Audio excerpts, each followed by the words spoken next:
बहुत प्रसन्नता हुई कि ये प्रोग्राम ऑर्गेनाइज़ किया। मैंने यहाँ से डिग्री 1962 में ली थी, तो कितने साल हो गए? 63 ईयर्स, 63 साल हो गए। और 63 साल के बाद मैं आया हूँ और चंडीगढ़ का बिल्कुल शक्ल बदल गई है, इस कॉलेज की भी शक्ल बदल गई है। मेरे समय में तो ये मेंस कॉलेज था, अब तो ये को एजुकेशनल इंस्टीट्यूशन बन गई है। काफ़ी विमेन एम्पावरमेंट की बात हो गई अब तो। लेकिन ये जो अलुमनी एसोसिएशन है, इन्होंने बड़ा अच्छा इनिशिएटिव लिया, क्योंकि यहाँ आना, बातचीत करना लिमिटेड तरीके से उसका कोई फ़ायदा नहीं था। लेकिन उन्होंने अच्छा प्रोग्राम ऑर्गेनाइज़ किया जिसमें जो भी इंटरनेशनल इश्यूज़ हैं इंडिया के सामने और ग्लोब और वर्ल्ड के सामने, उसके ऊपर ये डिस्कशन थी। और एम्बेसडर मनबीर सिंह को बुलाया, ये बहुत एक्सपर्ट हैं सारे वेस्ट एशिया, ईरान, उस एरिया में। मुझे भी कुछ जानकारी है इंटरनेशनल रिलेशंस की, तो बड़ा सब्सटेंटिव डिस्कशन हुआ हर मुद्दों पे और क्वेश्चन भी बड़े अच्छे थे। और इससे कुछ उत्साह मिलता है कि लोगों को यहाँ इंटरनेशनल रिलेशन में इंटरेस्ट है। देखिए, G20 में प्रधानमंत्री मोदी ने क्या किया कि भाई हर कोने हिंदुस्तान के में G20 की मीटिंग्स हों, और सिर्फ ये दिल्ली का सिलसिला ना रहे, हमारी जो टोटल पॉपुलेशन है, रीजन्स हैं, उनको भी एक्सपोजर मिले इंटरनेशनल रिलेशन। अगर इंडिया ने वर्ल्ड पावर बनना है तो ये सबके सपोर्ट से, पब्लिक सपोर्ट से बनना है। हर को समझना भी चाहिए और कंट्रीब्यूट भी करना चाहिए। क्या चीज़ें हैं जिससे हम इंडिया को आगे बढ़ा सकते हैं, क्या चीज़ें हैं जिससे इंडिया को नुकसान होगा, तो इंटरनेशनल रिलेशंस को समझना इम्पॉर्टेंट है।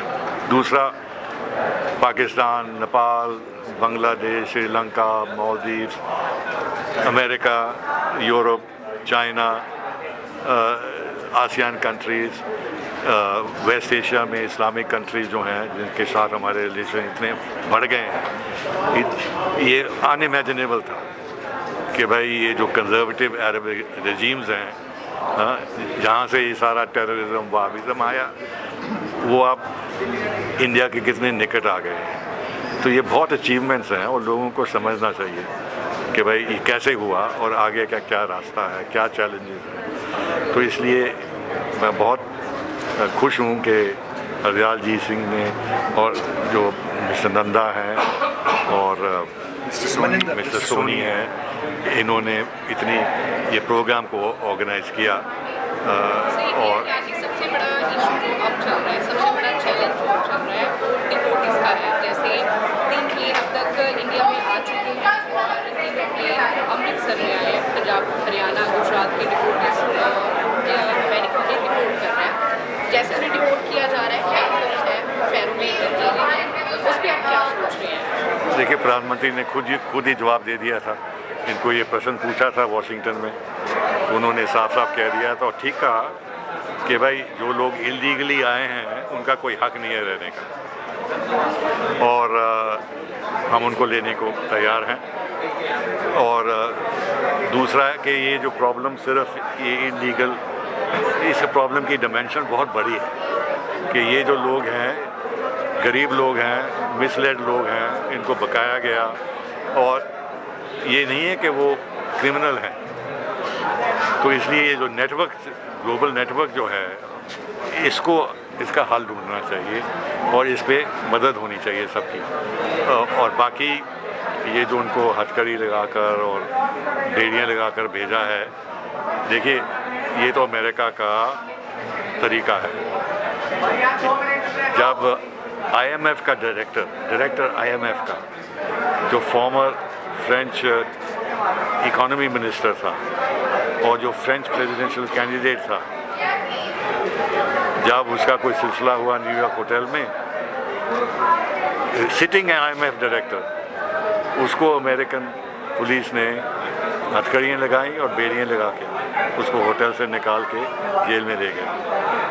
अब अमेरिकन मिलिट्री प्लेन में जब आ रहे हैं उनको हमेशा भी ये फिक्र रहेगा कि इनमें से 2-3 लोग ऐसे हो सकते हैं, क्योंकि देखिए ये जो लोग सारे तो इनोसेंट नहीं थे ना, उनको मालूम था कि ये लॉ का उल्लंघन कर रहे हैं, हिंदुस्तान में कर रहे हैं, अमेरिका के लॉज को उल्लंघन कर रहे हैं। जब उनको ज़बरदस्त वापस भेजेंगे कुछ वायलेंस भी हो सकती है, वैसे भी प्लेन में वायलेंस हो जाती है, इसलिए उनका ये बिल्कुल ही तरीका है कि भाई इनको हथकड़ियों में और बेड़ियों में, ठीक है इनह्यूमन लगता है, लेकिन उनके नज़र में ये क्रिमिनल है, क्योंकि अमेरिकन लॉ का उल्लंघन कर रहे हैं।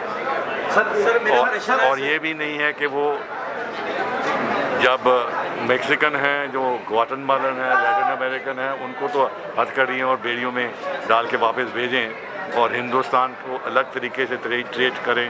उनके भी अपने लॉज हैं कुछ जिसके मैंने नहीं कर सकते। ये बात ठीक है, एट द ह्यूमन एंगल ये बुरा लगता है, लेकिन इसमें हमारी जो ऑप्शन है बहुत लिमिटेड है।